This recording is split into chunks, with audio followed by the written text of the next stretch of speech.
lovers, it is GSwiz here, and I'm here today with my 2024 reading and bookish goals.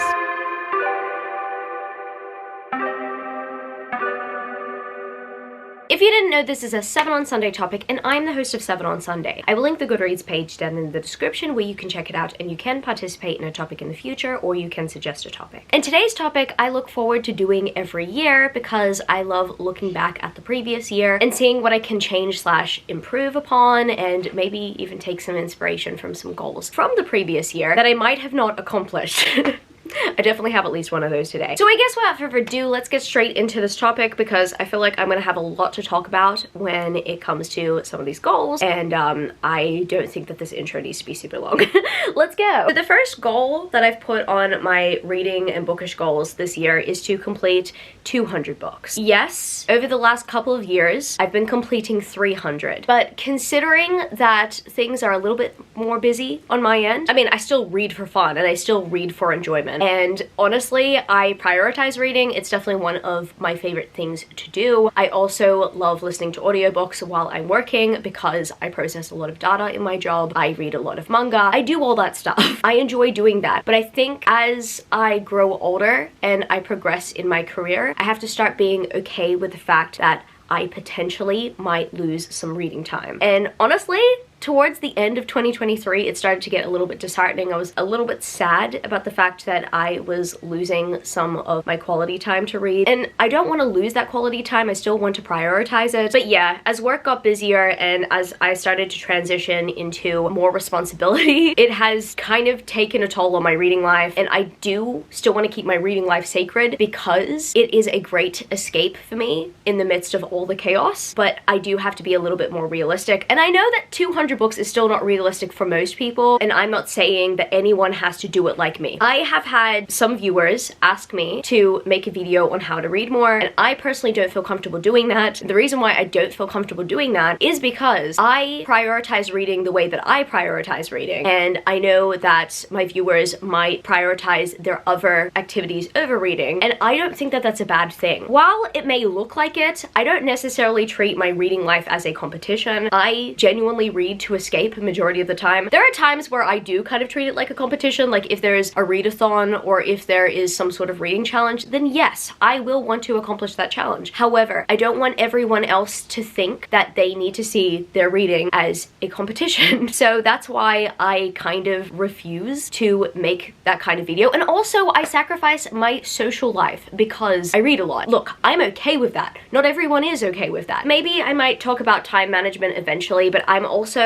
in such a good position where I have a data heavy job as well, so I am able to listen to audiobooks when I am working my job, or maybe sometimes I binge read manga. And I also struggle with my sleep. I am an insomniac, so there are times where I just need to get my mind off the fact that I can't sleep, and I will then read a book. I guess it just comes down to my personal schedule and everything, but I need to be okay with the fact that eventually I might have to read less. I probably will still be missing some sleep, so in the moments that I am not able to sleep, I'm still going to read books. But yeah, if my job gets less data heavy, then that time will be sacrificed a little bit. Just have to be okay with that. Once again, I'm not telling you to read as much as I read. I know that everyone's schedule is different. I know that everyone's life is different. That is why I don't encourage you to do my method.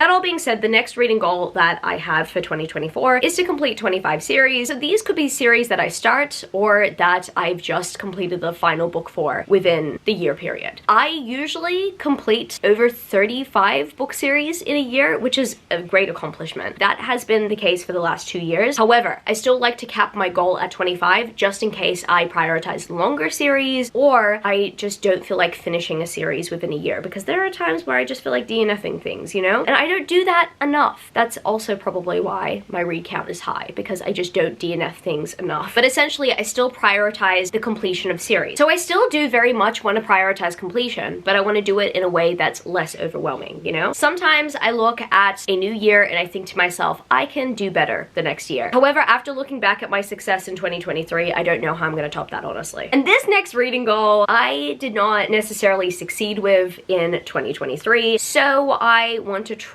my best in 2024 to listen to more audiobooks before obtaining a physical copy of a book. I did not necessarily do well with this goal. I mean, I did it in a few cases, thankfully, but I still did very much get a bunch of special edition books within this last year before actually listening to the audiobook. And the reason why I would want to listen to the audiobook is because I can actually just like listen to that on paid time, thankfully. It's just easier for me to get through while I'm working my job. And in those cases, I would use Scribd, Audible, Libro FM, all that stuff, etc. And those programs have definitely been helping me with my reading life this year, but not necessarily enough for this goal. So I need to rethink this. I need to actually put this into place. It would save me more money if I was to actually listen to the audiobook before considering getting the special edition. Or you know what? Maybe it wouldn't. It really depends on which monthly book boxes I can skip. I've actually noticed that some of the books that I have not been pleased with from subscription services have been their monthly book picks. An example being Fabled with the Siren's Mutiny. I subscribed for that month. I kept my subscription on for that month, and unfortunately I did not like the Siren's Mutiny. There was a fairy loot book, a Dark Gathering or something like that. I think that's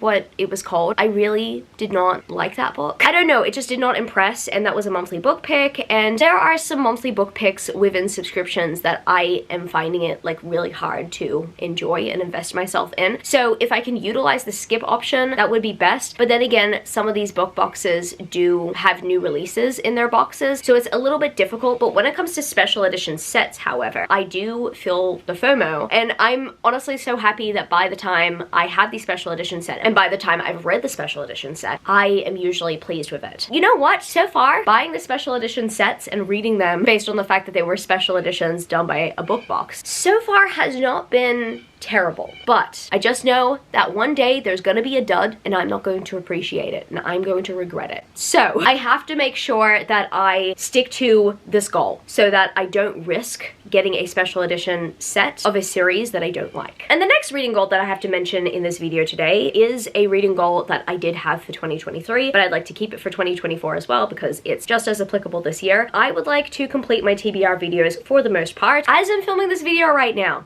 I have not planned or made any plans to do the 12 Friends Recommend Me 12 Books challenge. Last year, that was a big part of what I did.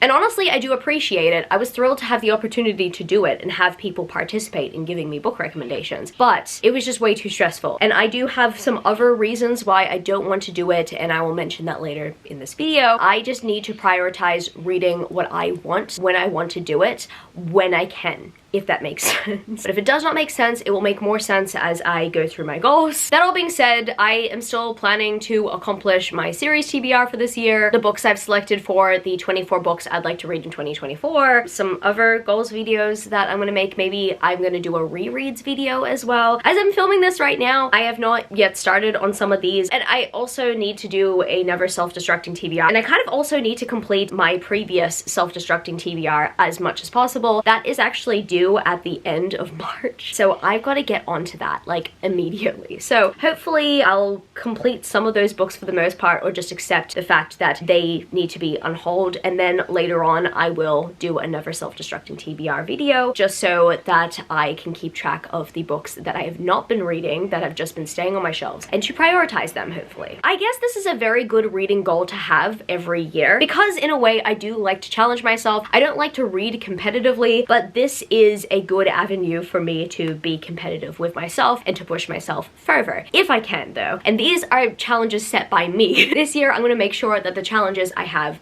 they're set by me. And the next reading goal I have for 2024 is to read more manga.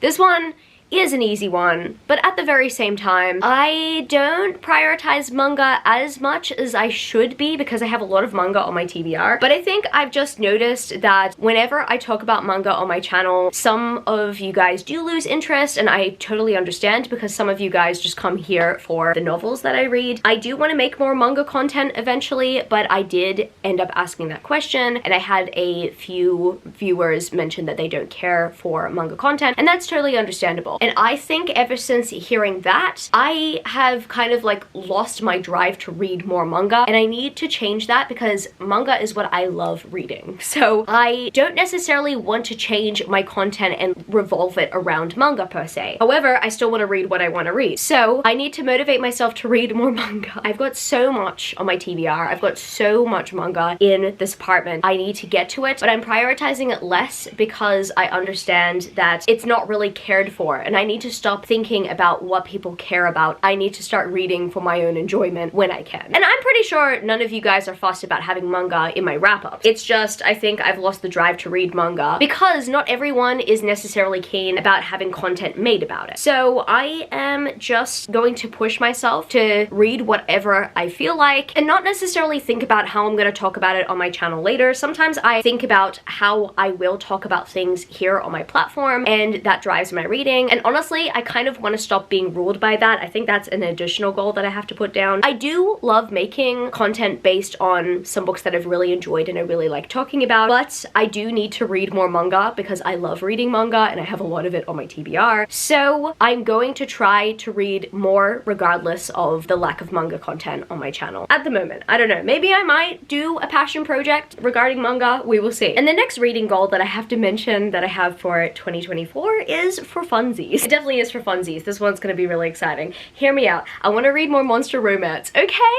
So this time last year, as I was filming this video, I was talking about the reading goal that I had to read more dark and taboo books without being afraid to talk about it on my channel, and realize that just because I read a dark and taboo book and just because I enjoyed it, it does not mean that my morals are anywhere near there. Perfect example of this is the Cat and Mouse duet. Now, I don't talk about the series much on my channel, and the reason why I don't talk about the series much on my channel is because I cannot morally recommend it. But I already know that it's really hyped, and I actually enjoyed my reading experience of it, funnily enough. Do I think it's toxic? Absolutely. It's the most toxic thing I've read, probably. But it was so enjoyable. It was so addictive. I really enjoyed my reading experience of it, no matter how terrible it actually was. And I feel as if, for me personally, it was because of the adrenaline that it gave me. It gave me so much excitement because I was looking forward to seeing what kind of messed up thing would happen next, you know? So I enjoyed my reading experience of that duet. However, I don't want people to think that I'm condoning that book whatsoever. Last year, I gave myself that kind of reading goal. And I'm not saying that it's the same with monster romance, but I think I also wanted to mention last year that I wanted to read more monster romance, but there's a funny stigma when it comes to monster romance I've just recently noticed. And I'm especially noticing it from those who read dark romance. They're just like, ugh,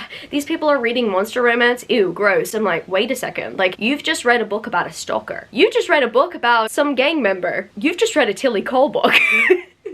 I'm sorry. Actually, no, I'm not sorry. In all honesty, I've noticed recently that those who have been reading much more questionable things are judging those who read monster romance because they just want something to feel good about. But I want to read more monster romance, and you know what? Like, the monster romances that I want to read, majority of the time have healthy dynamics. Yes, they're unrealistic because you're following a fantasy slash paranormal creature, and then you're also following a human, but just because it seems weird, I think it's okay to read. I mean, look, some of you guys grew up with Beauty and the Beast just like me, and unless I've heard from people who have watched it over and over as a kid and they got sick of it, I personally haven't heard anyone say that it's a bad film or it's a bad Disney princess film. I've heard from some people that there are some other Disney princess films that just seem bland, and Beauty and the Beast just so happens to be one of the most interesting Disney princess films. That's in my opinion, and that is in the opinion of some others as well. So then why are people criticizing monster romance this much when they are pretty much taking the Beauty and the Beast concept and putting a twist on it, if that makes sense? I personally just don't want to be afraid or ashamed to recommend more monster romance on my channel. I've dabbled as of recently, like this last year, I've really started to commit myself to monster romance, and I am starting to latch onto a few monster romance authors, and I want to talk about monster romance more on my channel without being afraid to, especially because I'm unapologetic about my support for the Disney Beauty and the Beast movie. I want to be just as unapologetic for my love and my desire to read more monster romance without shame. If you're not okay with that, okay, I do feel sorry for you, but if you are along for the ride, welcome aboard. The next reading goal I have for 2024 2024 is kind of like almost an anti-reading goal. It's more like a bookish goal. I've been considering doing this for a while because I'm pretty sure some of you might or might not have noticed that I have been taking less and less review copies from publishers and from authors within the last few years. Every once in a while I do receive a new book from a publisher, but I do receive a lot of review requests, and I'm a little bit overwhelmed by it. I'm not gonna lie. So I have considered doing this for a while, and I think now that I have a very justifiable reason, which I will go into after this goal, I think it's about time I take down my review policy and no longer accept books to review.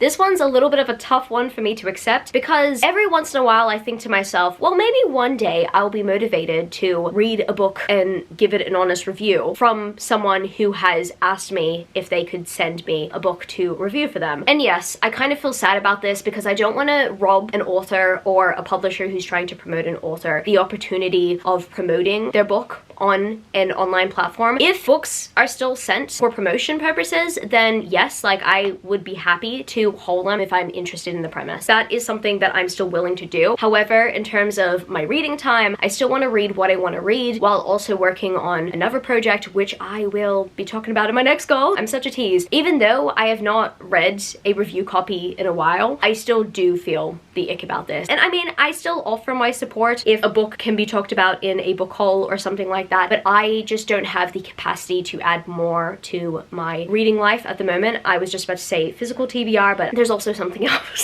So at the moment, I am going to put a hold on all review copies. I'm going to be taking down my review policy, and I will just be specifying that I am no longer accepting review copies. I don't mean to make people upset about that, but I honestly just need to take care of my mental health. I have a lot of stressful deadlines when it comes to my job, and I don't want more stressful deadlines, especially when this one doesn't necessarily involve my job. I mean, I wish I made a livelihood off of what I did here on BookTube. I do this for fun. I really enjoy putting out the content that I do, and I really love talking about the books that I do. And I still do want to promote smaller authors or publishers who are trying to promote smaller authors where I can. However, unfortunately, I just have to draw the line at reviewing books. And the final reading and bookish goal that I have for 2024 is actually a continuation of something I started doing within the last quarter of 2023, but I want to be a little bit more involved in the process, and that is to read more manuscripts and potential acquisition titles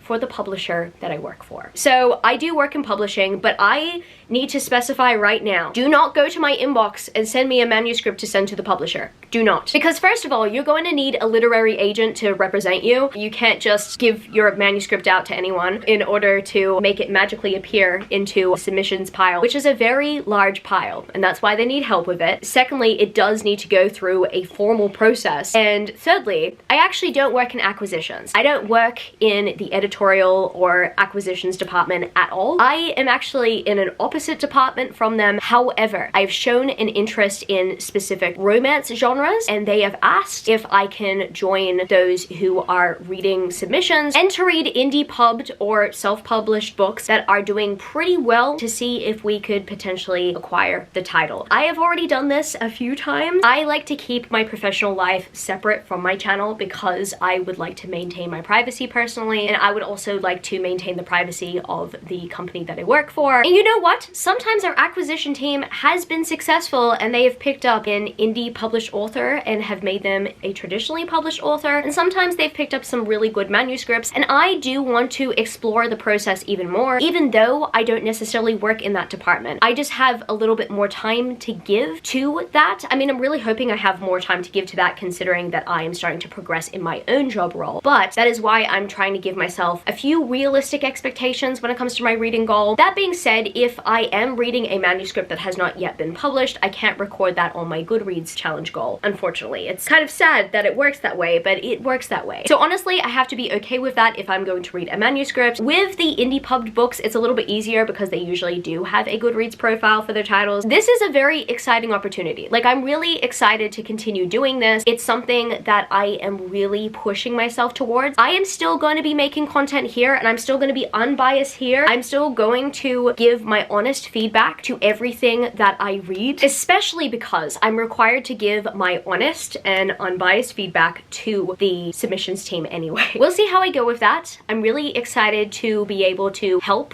and support the team. I know that they are overworked, so I'm definitely honored to assist them in the time that I have to give. So I guess that's gonna be it for this video today, book lovers. If you happen to stay to the end of the video, leave me the blue heart emoji. And if you happen to enjoy this video, don't forget to give it a thumbs up and subscribe to my channel if you haven't yet already. Join the amazing community of book lovers. And also, I have social media. I'm at gswizzelbooks on Twitter and Instagram, and I'm also Goodreads. That's www.goodreads.com/gswizzle. And finally, I'm at TikTok. My gswizzle on TikTok if you want to follow me there for some bookish content. I love you, book lovers, and I will see you later. Peace. Started out with half and I flipped it into double. Started out with half and I flipped it into double.